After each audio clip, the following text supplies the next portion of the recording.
Gary, first of all, you've worked with the Kevin now as an engineer since January, I believe, or February at least. Yes, yeah. How's the start been?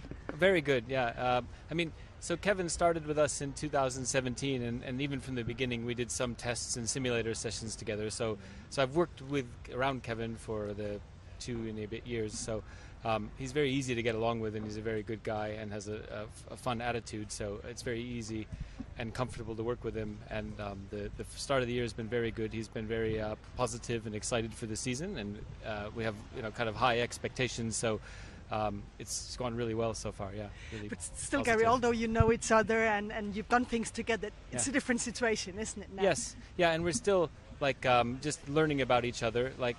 You get used to a driver and you kind of understand what they need and what they're trying to say when they're driving the car, and so it's still very early days for me.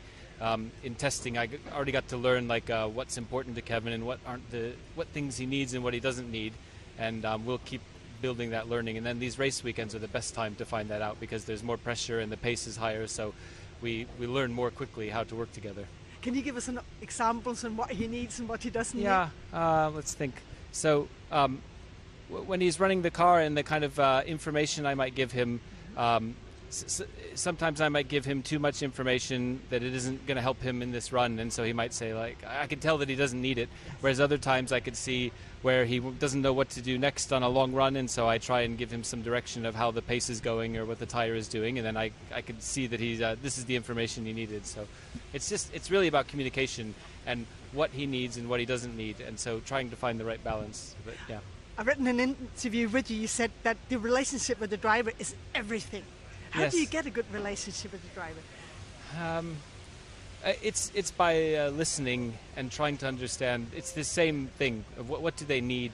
Because I can tell him all kinds of technical, detailed information about the car and what we're planning with setup and stuff. But if it doesn't help him drive the car, then it's just a distraction for him. So I spend time. I listen to what he's asking for from me, from the car, and not just what I think the car should be doing. I have to understand what he's asking for from the car. It's just time and the communicating to try and understand what's important to him. Is there anything about him that has surprised you, working so closely with him? Me? No, I mean, he's got a good sense of humor, and because so he's very straight sometimes and very just direct and this is what I need, and then he just leaves or something and okay, that's what we're doing. But then other times you find these moments where he's being very silly, and so that's a big change of characteristic from when he's being silly to when he's being I need this, and then he leaves. Well, you've gotten world famous with the Romain. I think World everybody. famous. I think we can say that. Yeah, funny. How do you notice the difference between Romain and Kevin in their needs and their ways of expression? Yes, because they are very different, aren't they? Yeah, they're different. I mean, so with Romain is very interested in the intimate technical details of what we're doing with the car, and so this is where I had to learn was how much do I give? Romain wants more and more and more information. And Kevin wants to know that we've looked at all the right stuff, but he doesn't need to know all the details. So we have to build the confidence in him that we're looking at the right things, but I don't have to spell out to him everything I've checked and how I checked it and everything. So, but Kevin needs to have the confidence that we know that we're doing the right thing. So it's important to convey to him at some point, this is how I go about things, and this is how I do my engineering. And then once he has the confidence in how I think through it, then he just has to know that I've checked those things, that's not a problem, so we can move on. So that's the difference, the intimate detail that he wants versus what Romain wants is different. But it's not, neither way is right or wrong, because you can get too much thinking about it and then it becomes a distraction. And it's Kevin's feedback and description of what he wants is very clear and very pure, and actually I find it very easy to work with, because he says, to make the car go faster, I need this, and so then that's what I focus on to make the car go faster for him. So he's clear with what he needs, and then I can give it to him. I was just going to ask you about feedback, because Romain is known to be a very good driver when it comes to feedback, isn't he? And you're saying, Kevin, he's very clear at least. Yes, yeah. So Romain may be more descriptive about what a change has done or how the tire is responding. Kevin might give me more feedback which is very precise into what he needs to go faster, and so it's two different kinds of feedback, both good, and one maybe requires more nuance to understand what to do with it, and the other one is almost easier to act on, because if he's clear what he needs to go faster, then I try and give him that. So yeah. I remember, well, he was very fond of Giuliano, Kevin, but he said sometimes they could have these small misunderstandings language-wise. Yes, yeah. I believe you're not going to get that, are you? Well, I guess it's a huge advantage for me because we work in English at this team, and so with Giuliano he spoke Italian, and then he spoke English very well, but obviously when you're thinking in quick moments, then it's a much bigger challenge to try and go to a middle language, and it was a middle language for both of them. So I have a huge advantage by being an English speaker and an English team, and Kevin's English is flawless anyway. But it's, for me, it's an advantage. So I think, that, yeah, in those stressed moments, I can probably convey things quickly and clearly because I don't have to translate them in my head first. So it's an advantage for me. Yeah. And one question, out of curiosity, how much can you use a test for working on radio communication? Because it's a very important thing, isn't it? Yes. So before we did any running, Kevin and I spent a couple hours talking through all the different communication. So we have all the radio from last year. So I listened to all the radio from last year, how they communicated, what kind of messages they got. And we went through all those messages and we talked about which ones were clear and which ones we should change. So we already came up with kind of a language protocol. And then we used that throughout testing. And then most importantly, on the last day of the test, we actually did a race simulation. And so we treated it completely like the race. So in that simulation, I was giving him the kind of feedback I would give in the race and getting the information from him about what the tires are doing in the race. And so already there we learned a little bit about, okay, he didn't understand. Like one message he didn't understand, so I had to think of a different way to say it.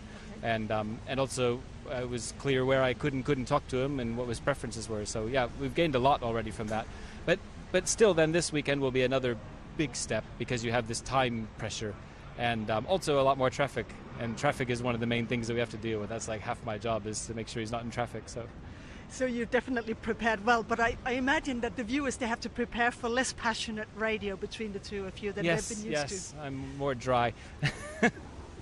Not as fluid as Giuliano and flowery, but yeah. And Kevin is more dry than Kevin's Romain. Dry, so together we're fine. Yeah, just very short. We're not going to hear you on the radio this year. No, yeah, I won't get many clips with me responding understood or whatever. So Gary, after Melbourne we heard on the radio Kevin was really, really happy with you, with the race and everything. What about you? Tell us about your experience there. Well, it was it was a perfect weekend really through the whole time because we said we wanted to focus on having a very simple weekend and not making big changes and just getting through all our running. So through all the practice sessions we met our goal each time. We did all the laps we wanted to do. We understood the car a bit better each time. It doesn't mean we had the car perfect or all the settings perfect, but we wanted to keep it simple and we wanted to do lots of running on track, and we did all of that.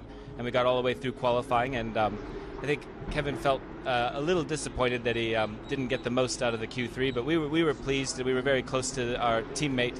So that's like our metric is how are we doing relative to Romain, and so we knew we were going to start in a good position, and I knew from experience that Kevin was a very good race starter, and I knew he would make the most of any opportunity that came. And then we did the race, and he did exactly what we had kind of hoped for on the start, and did a clean start, took every opportunity.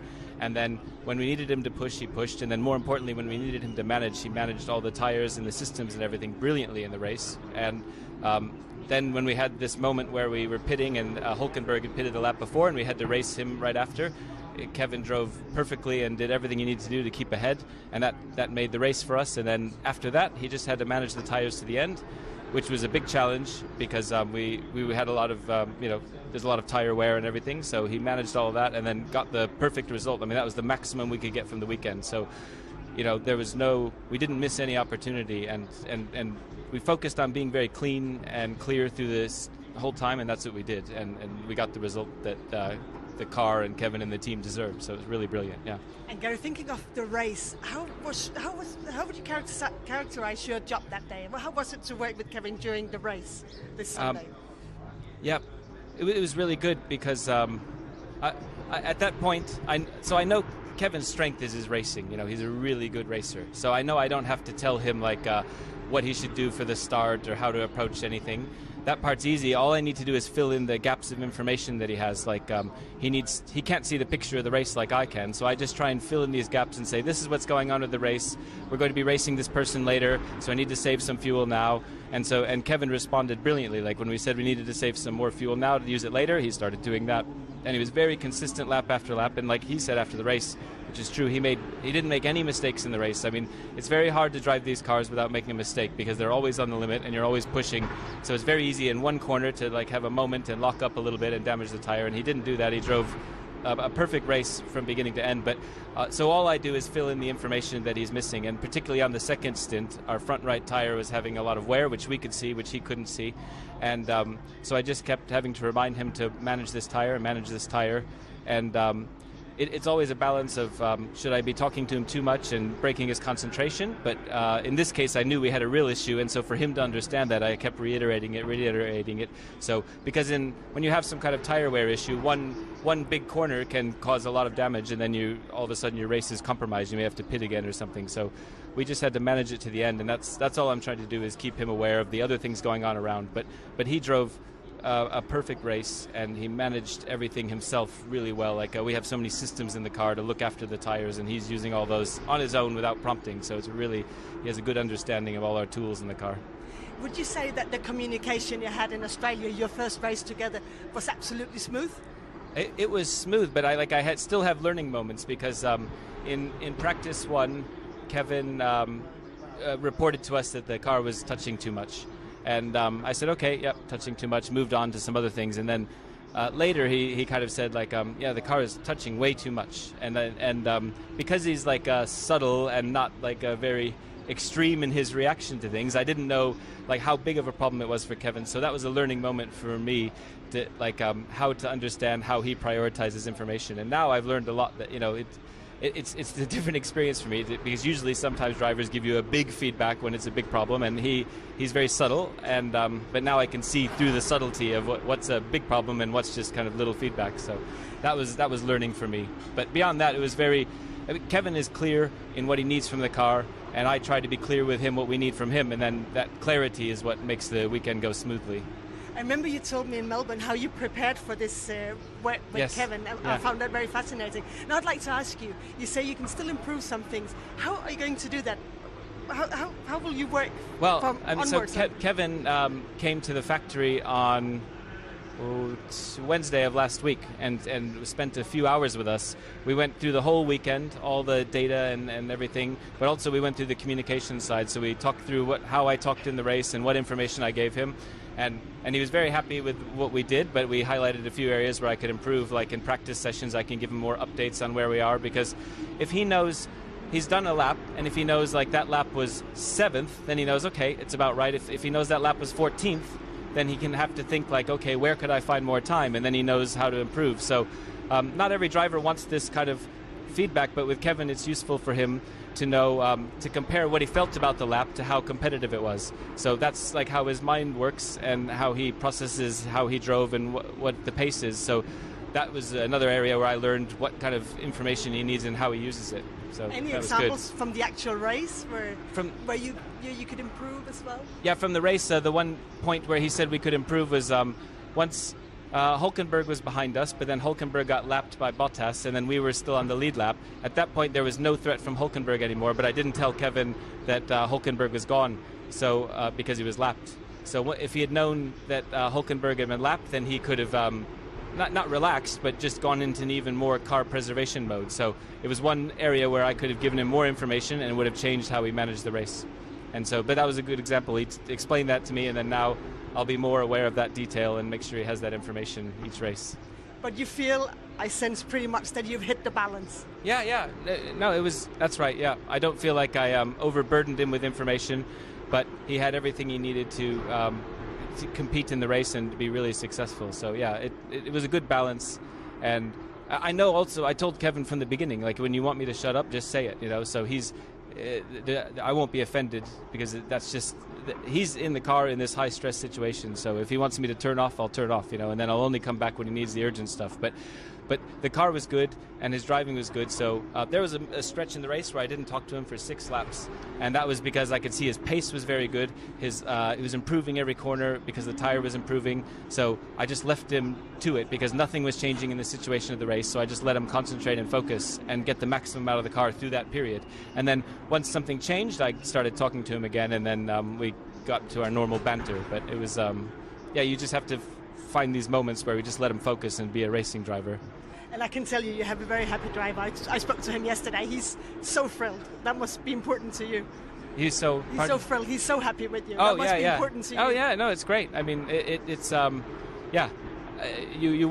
you want to have the success which we had, but you also want to get along with people, and I want to give him what he needs. So when he said he was happy with what he got from us, not just me, but from our whole engineering group, from Jose and Mike and all the Ferrari engine guys and everything too, when he had all that information that he needed, he could do his job, and he was happy with that. So it was really satisfying for all of us to be able to get that feedback. Yeah.